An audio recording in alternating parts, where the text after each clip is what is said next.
నిర్గమకాండం 17 అధ్యాయంలో ఇశ్రాయేలీయులు సీను అరణ్యం నుండి బయలుదేరి రెఫీదీముకు చేరుకుంటారు. అక్కడ త్రాగడానికి నీళ్లు లేకపోవడంతో ప్రజలు దాహంతో అలమటించి మోషేపై తిరుగుబాటు చేస్తారు.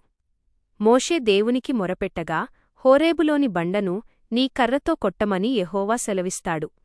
మోషే అలాగే చేయగా బండనుండి నీళ్లు సమృద్ధిగా ప్రవహిస్తాయి. ఆ తరువాత అమాలేకీయులు ఇశ్రాయేలీలతో యుద్ధానికి వస్తారు. మోషే కొండపైకి వెళ్లి తన చేతులను పైకెత్తినప్పుడల్లా ఇశ్రాయేలీలు గెలుస్తారు, చేతులు దించినప్పుడు అమాలేకీయులు గెలుస్తారు. మోషే చేతులు బరువెక్కినప్పుడు అహరోను, హూరులు ఇరువైపులా నిలబడి ఆయన చేతులను సాయంత్రం వరకు పట్టుకుంటారు. దీనివల్ల యెహోషువ అమాలేకీయులను పూర్తిగా ఓడిస్తాడు. చివరగా మోషే అక్కడ ఒక బలిపీఠాన్ని కట్టి దానికి యెహోవా నిస్సి అని పేరు పెడతాడు.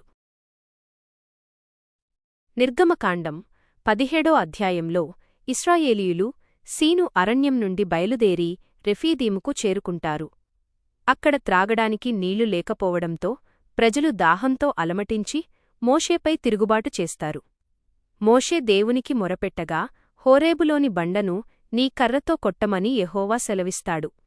మోషే అలాగే చేయగా బండనుండి నీళ్లు సమృద్ధిగా ప్రవహిస్తాయి. ఆ తరువాత అమాలేకీయులు ఇశ్రాయేలీలతో యుద్ధానికి వస్తారు. మోషే కొండపైకి వెళ్లి తన చేతులను పైకెత్తినప్పుడల్లా ఇశ్రాయేలీలు గెలుస్తారు, చేతులు దించినప్పుడు అమాలేకీయులు గెలుస్తారు. మోషే చేతులు బరువెక్కినప్పుడు అహరోను, హూరులు ఇరువైపులా నిలబడి ఆయన చేతులను సాయంత్రం వరకు పట్టుకుంటారు.